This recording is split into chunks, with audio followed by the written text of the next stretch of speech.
हाय दोस्तों, welcome to my YouTube channel. आज का डेट है 6 अगस्त 2026 और यहाँ पे मुझे एक पुट में एक अच्छा अपॉर्चुनिटी दिख रहा है, तो मैं यहाँ पे पुट बाइंग के लिए प्लान कर रहा हूँ क्योंकि ये अपने को इम्पोर्टेंट लेवल के पास आया हुआ है। ठीक है, ये जो ब्लू लाइन मैंने प्लॉट किया वो इसके लिए सबसे ज़्यादा इम्पोर्टेंट लेवल है। अगर प्राइस को जाना होगा तो यहीं से ऊपर जाएगा और मेरा कोई भी पोजीशन अभी तक तो एग्जीक्यूट नहीं हुआ है। सो मेरा प्लानिंग है यहाँ पे मैं पुट में बाय करूँ। चलो, मेरा एंट्री हो चुका है, एक लॉट के साथ मैंने यहाँ पे अभी एंट्री किया हुआ है और एंट्री के सामने पहले तो हम सिस्टम में एसएल प्रेस कर देंगे। ठीक है, सो मेरा एसएल रहने वाला है 162 रुपीज़ का मेरा एसएल रहेगा। ठीक है, और मेरा एंट्री अभी हुआ है 170 के प्राइस में मेरा एंट्री हुआ है। सो ये ट्रेड आज अच्छा दिख रहा है और इसमें मैं टारगेट 1:2 का भी ऊपर के लिए टारगेट प्रेस कर देता हूँ। सो सिस्टम में अभी हमारा एसएल टारगेट दोनों प्रेस हो चुके हैं और ट्रेड हमारे फेवर में जाने की प्रोबेबिलिटी आज ज़्यादा है। 170 में मेरा एग्जीक्यूट हुआ है ट्रेड। ओके, और ये मेरा दिन का आज का फर्स्ट ट्रेड है।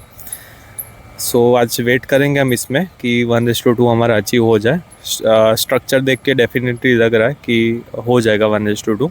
अगर नहीं होगा तो सिस्टम में 8 रुपीज़ का हमने एसएल रखा हुआ है और 8 रुपीज़ के सामने हम 16 रुपीज़ कमाने के लिए डेफिनेटली इसमें देखेंगे।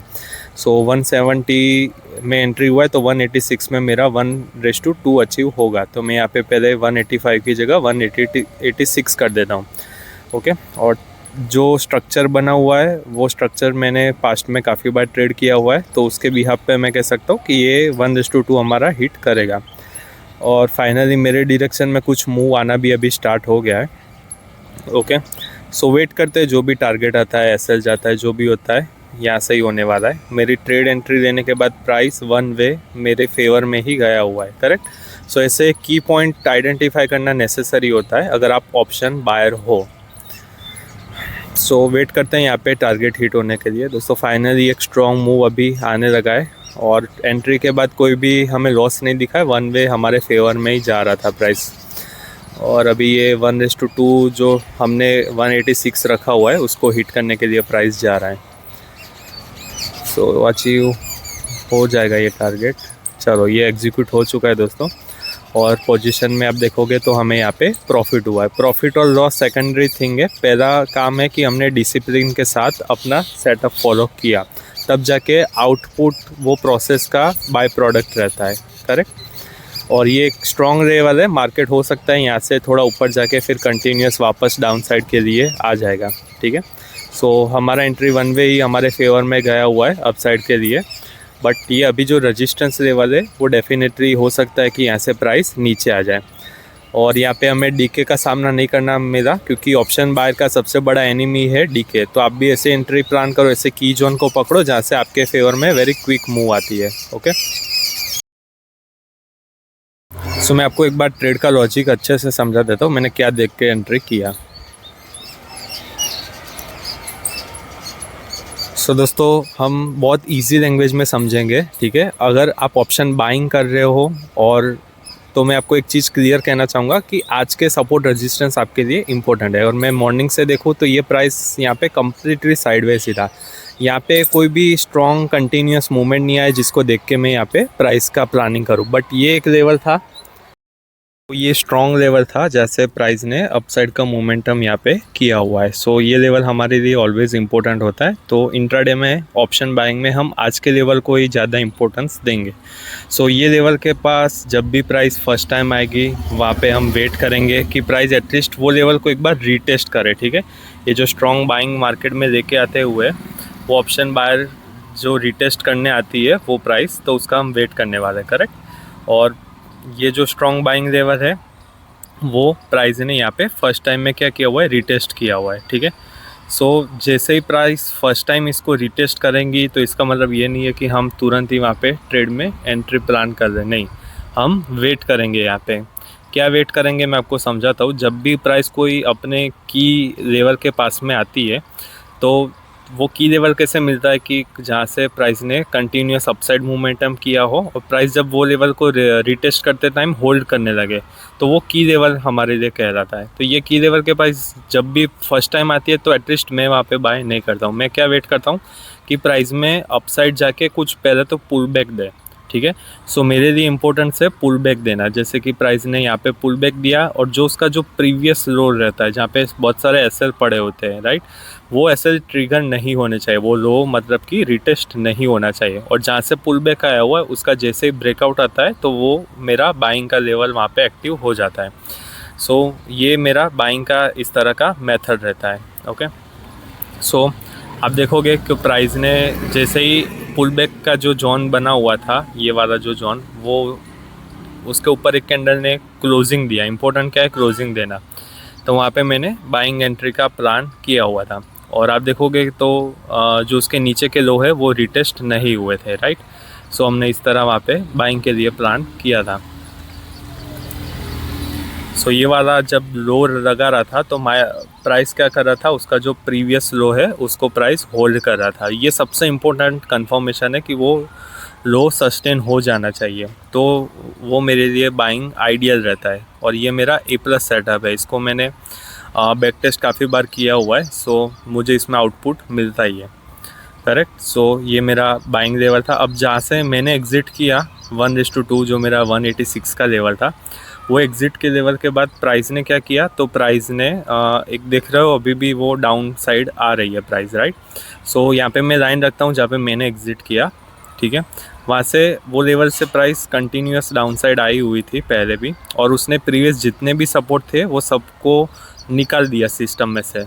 तो ये काफ़ी एक स्ट्रॉन्ग हमारे लिए सेलिंग लेवल रहता है कि जो प्रीवियस इतने सारे सपोर्ट को ब्रेक करके प्राइस कंटिन्यूस डाउन साइड आती है। ओके, सो ये लेवल हमारे लिए ऑलवेज़ इम्पोर्टेंट रहता है। और मेरा एंट्री लेने के बाद जब भी प्राइस वो लेवल पे आएगी मैं एग्ज़िट करूँगा। फॉर्चुनेटली वहाँ पे मेरा 1:2 का रिवॉर्ड बैठ रहा था। तो ये 2 कन्फर्मेशन थे जिसने मुझे यहाँ पे ट्रेड एग्ज़िट करने के लिए प्लानिंग किया मैंने, करेक्ट।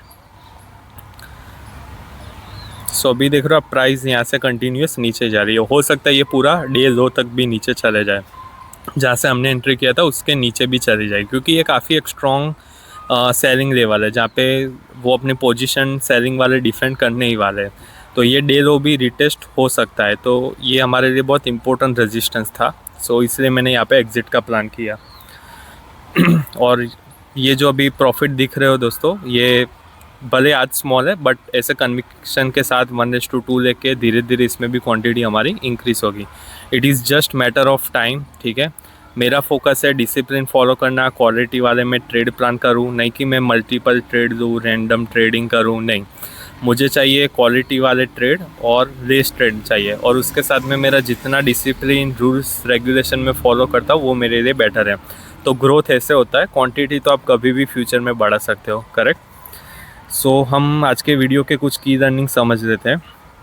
सो आज के वीडियो के की लर्निंग का फर्स्ट पॉइंट यही है कि आपको हमेशा जो क्वालिटी वाले ट्रेड है उस पर ही फोकस करना है। आपको कोई भी मल्टीपल ट्रेड नहीं लेने, क्योंकि मल्टीपल ट्रेड लेते हो तो आपका टैक्स लग गया, आपका ब्रोकरेज हो गया, ये सब काफ़ी आपको एक्स्ट्रा पे करना पड़ता है जो आपके ओवरऑल कैपिटल में से ही जाता है। सो बेटर है कि आप क्वालिटी वाले ट्रेड ही प्लान करो। इवन जो प्रोफेशनल ट्रेडर होते हैं वो बहुत सारे ट्रेड लेने में नहीं बिलीव करते, बट वो क्वालिटी वाले 1 और 2 ट्रेड दिन के प्लान करते हैं। सो इस तरह से ट्रेडिंग होती है, ये कोई गैम्बलिंग नहीं है जो आप यहाँ पे पूरे दिन लगे रहो, call buy call, put buy, ये सब करते रहो, करेक्ट। सेकंड पॉइंट है कि आपको हमेशा प्राइस को रिस्पेक्ट करना है, नहीं कि रिवॉर्ड को। अगर आपको ऐसा लगता है कि मुझे तो ट्रेड में 1:5, 1:10 ही चाहिए, मैं 600 से सीधा अभी 6,000 रुपया कमा लूँगा, मेरा 600 का एसएल है, मुझे 6,000 चाहिए, ये सब इन्फ्लुएंस करने के लिए बातें अच्छी लगती है, क्योंकि ये सब ड्रीम देखना, ऐसे रिवॉर्ड प्लान करना, ये सब एक पॉसिबिलिटी डेफिनेटली होती है, बट पॉसिबिलिटी हार्डली 10 से 12% की होती है कि इतने बड़े बड़े रिवॉर्ड आप डेली आके अचीव करो। आप कंसिस्टेंस वे में अपने 1:1.5, 1:2 वो रिवॉर्ड को अचीव करने के लिए प्लान करो, ठीक है। आप कभी भी कोई बिजनेसमैन को नहीं देखोगे जो आके वीडियो बनाएगा और ये सब ड्रीम सेलिंग वाली बातें करेगा, करेक्ट। ये सब आप ट्रेडर में ही देखोगे। कोई दुबई में जाके ट्रेडिंग कर रहा है, कोई स्विमिंग पूल में, कोई चलती हुई फ्लाइट में, आपको बड़े बड़े PNL दिखा के वो लोग इन्फ्लुएंस कर रहे हैं, क्योंकि डिस्क्रिप्शन में उनका लिंक रहता है ज्वाइन करने के लिए, उनका आप कोर्स परचेस करो, ये सब करके ही वो आपको इन्फ्लुएंस कर रहे हैं। बट एक प्रोफेशनल ट्रेडर और बिगिनर ट्रेडर अगर आप प्रॉफिटेबल बनना चाहते हो तो आपको एक कंसिस्टेंट वे में ही प्लान करना है। 1:2, 1:1.5 ये सब रिवॉर्ड से स्टार्टिंग ही करना है, राइट। बाकी क्वांटिटी जब बढ़ेगी तब पार्सल एग्जिट कर सकते हो आप क्वांटिटी, करेक्ट। अब जब हमने यहाँ पे टॉप पे एग्जिट किया, आप देख रहे हो प्राइस मैंने जैसे बताया पूरा डे लो तक वापस आ गया, और इवन हमने होल्ड किया होता तो हमारा एसएल भी चले जाता। सो इसलिए यहाँ पे इम्पोर्टेंट क्या है कि प्राइस को आप ट्रेड करो, ना कि आपके कोई ड्रीम है या कुछ भी है उसको ट्रेड करना नहीं नीड है, ना बड़े बड़े रिस्क रिवॉर्ड की आपको ज़रूर है मार्केट में, करेक्ट। सो मैं 1:2 रह के यहाँ पे एग्जिट हुआ, तो मैंने क्या किया, यहाँ पे प्राइस को रिस्पेक्ट किया। अगर मैं यहाँ पे सपोज़ करो कि प्राइस को रिस्पेक्ट नहीं करता, मैं यहाँ पे 1:2 की जगह 1:5 या 1:10 ऐसा कुछ मैं टारगेट लेने के लिए सोचता, तो क्या होता, ये टारगेट आज के दिन में मेरा अचीव नहीं होता, और ये जो PNL ग्रीन में दिख रहा है वो भी आज मुझे ग्रीन में नहीं बल्कि लॉस में दिखता है, ओके। अब मैं सोचूं कि मैंने जो सेटअप किया वो मेरे अकॉर्डिंग था, क्वांटिटी अकॉर्डिंग थी, एसएल मैंने सही जगह पे प्लेस किया, और इवन मार्केट का जो मूव है वो भी मेरे फेवर में आया हुआ है, राइट। ये सब चीज़ें मेरे फेवर में है। बट अगर मैं रिवॉर्ड की बात करूं तो रिवॉर्ड मेरे फेवर में नहीं है। क्यों नहीं है, ये क्वेश्चन होता अगर मैं आज 1:2 ना लेता तो मुझे रिवॉर्ड नहीं मिलने वाला था, करेक्ट। सो इसलिए इम्पोर्टेंट है कि आप रिवॉर्ड भी प्रॉपरली प्लान करो, सेटअप, क्वांटिटी, एसएल, ये सब चीज़ें ज़रूरी है, बट साथ में रिवॉर्ड प्लान करना ज़रूरी है। और इतना सब प्रॉपर मैच हो रहा है, अगर रिवॉर्ड नहीं मिलता तो मैं भी स्ट्रेस में आता, डिप्रेशन होता, ये सब इमोशंस डेफिनेटली हमारे अंदर ट्रिगर होने ही वाले थे कि, और ओवरऑल हम फिर मार्केट को ही ब्लेम करते हैं कि मार्केट में ही खराबी है। भाई मार्केट में कोई खराबी नहीं है, आप ऑलवेज प्राइस को रिस्पेक्ट करो, प्राइस को ट्रेड करो, राइट। सो ये सब चीज़ें दोस्तों इम्पोर्टेंट है, और ये सब जो लर्निंग है मैं लॉस करके ये सब चीज़ें आपको सिखा रहा हूँ कि आप प्राइस को रिस्पेक्ट करो, ठीक है। और आपका जो भी इमोशंस है वो कभी भी फीलिंग्स वगैरह आपका ट्रेडिंग में नहीं इन्वॉल्व होना चाहिए। आपने जो रिस्क लिया, आपने जो रिवॉर्ड प्लान किया, और आपको जो प्राइस दिख रहा है आपको उसको ही ट्रेड करना है, करेक्ट। बाकी सब इमोशंस, फीलिंग, स्विमिंग पूल में ट्रेड करना, फ्लाइट में ट्रेड करना है, ये सब इन्फ्लुएंस होने की कोई ज़रूरत नहीं है। आप अपने सिस्टम को कंसिस्टेंट वे में प्लान करो, आपको किसी को यूट्यूब में फॉलो करने की ज़रूरत नहीं है। आप एक सेटअप को एटलीस्ट 50 बार ट्रेड कर लो, आप भी प्रॉफिटेबल बन जाओगे, राइट। सो आई होप दोस्तों आपको ये सब वीडियो कंटेंट अच्छा लग रहा होगा, okay. So thank you so much guys watching this video. अगर आपको कुछ अच्छा लगा है वीडियो में तो लाइक सब्सक्राइब जरूर करिए। मिलते हैं अगले वीडियो में।